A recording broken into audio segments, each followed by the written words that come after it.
ఒక్క పూట అన్నం కోసం ఎదురు చూడడం, జానడంత ఊపిరి కోసం చేయి చాచడం. ఈ భూమి మీద ఆకలి అందరికీ సమానమే. అందుకే అన్నదానం జన్మజన్మల పుణ్యఫలం అంటారు. ఆకలి కష్టాలు తెలిసిన వాడికే మూగప్రాణుల ఆకలి బాధ అర్థమవుతుంది. ఆశాపాసం బందీ చేసేలే, సాగే కాలం ఆడే ఆటేలే. పిరమిడ్ ధ్యాన సాధన చేస్తూ పత్రిగారి అడుగుజాడల్లో నడుస్తూ ధ్యాన జగత్, శాకాహార జగత్ నిర్మాణం కోసం ముందుకు సాగుతూ పిరమిడ్ స్పిరిచువల్ సొసైటీలో ఏనాడు జరగని విధంగా వినూత్నమైన రీతిలో మూగజీవుల ఆకలి ఆర్తనాదాలను తీరుస్తున్న గ్రేట్ మాస్టర్ను మీకు పరిచయం చేస్తున్నాం. ఆయనే రామకృష్ణ రాజు గారు. ఆటగదరా శివ, ఆటగద కేశవ, ఆటగదరా నీకు అమ్మ తోడు. ఈయనది గొట్లం గ్రామం, విజయనగరం జిల్లా. ఈయన జీవితమే ఒక పెద్ద సాహసం. మాకున్న కష్టాల నుంచి ఎలా బయటపడాలిరా భగవంతుడా అని వాపోతున్న వారికి వీరి జీవితం ఒక స్ఫూర్తినిస్తుంది. నిరుపేద కుటుంబంలో జన్మించిన రామకృష్ణ గారు తన 13వ ఏట తల్లిదండ్రులను, తమ్ముడిని కోల్పోయారు. టీవీ జబ్బు సోకి 6 నెలల వ్యవధిలోనే ఒకరి తరువాత ఒకరు చనిపోయారు. వీరి జీవితం అంధకార బంధురమయ్యింది. బతుకంటే బడి చదువా అనుకుంటే అతి సులువా, పొరపడినా పడినా జాలి పడదే కాలం మనలాగా. వీరితో పాటు ఒక తమ్ముడు, చెల్లి అనాథులుగా మిగిలిపోయారు. ఆనాటి నుంచి వీరి జీవితం ప్లాట్ఫామ్ పాలైంది. ఎక్కడ తింటారో, ఏ పని చేస్తారో అర్థమయ్యేది కాదు.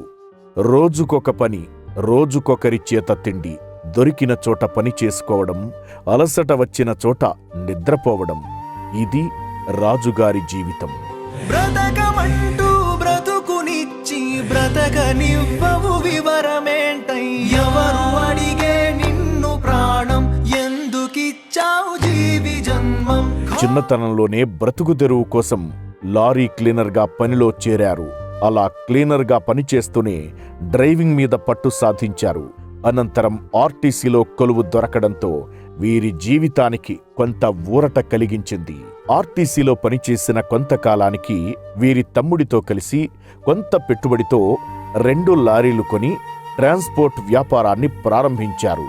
ఈ వ్యాపారం మొదలవ్వగానే ఆర్థికంగా మెరుగుపడడం, దానితో ఇంకొంత అప్పు చేయడం, అలా కొద్ది కాలానికే 25 లారీలకు ఓనర్ అవ్వగలిగారు.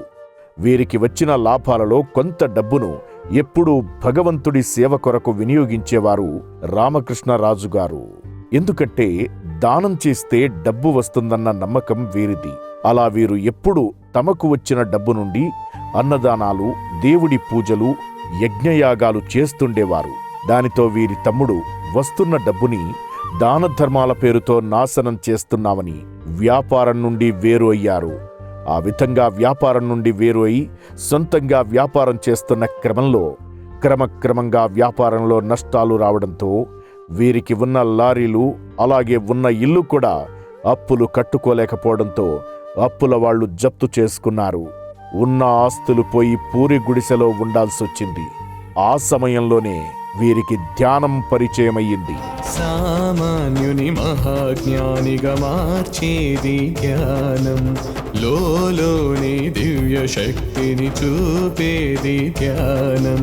ధ్యానంతో వీరికి తానెవరో, ఈ భూమి మీద తాను నిర్వహించవలసిన కర్తవ్యమేమిటో అవగతమై పత్రిజీ అడుగుజాడల్లో ప్రయాణించడం మొదలుపెట్టారు.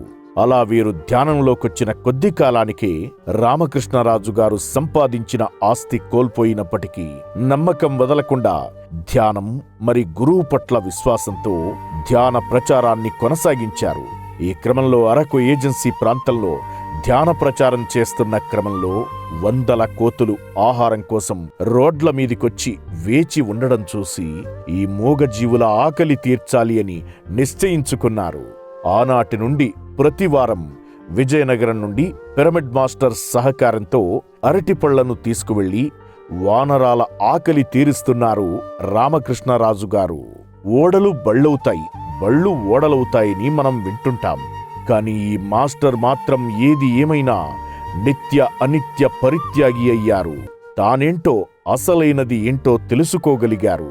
మరి వీరు తెలుసుకున్న సత్యాన్ని కనిపించే వారికంతా పంచుతూ నిరంతరం పిరమిడ్ ధ్యాన జగత్ నిర్మాణం కోసం శక్తి వంచన లేకుండా కృషి చేస్తున్నారు రామకృష్ణరాజు గారు. పిఎస్ఎస్ఎం ద్వారా యావత్ ప్రపంచానికి శ్రీ రామకృష్ణరాజు గారు చేస్తున్న సేవలు ఎంతో ఉన్నతమైనవి.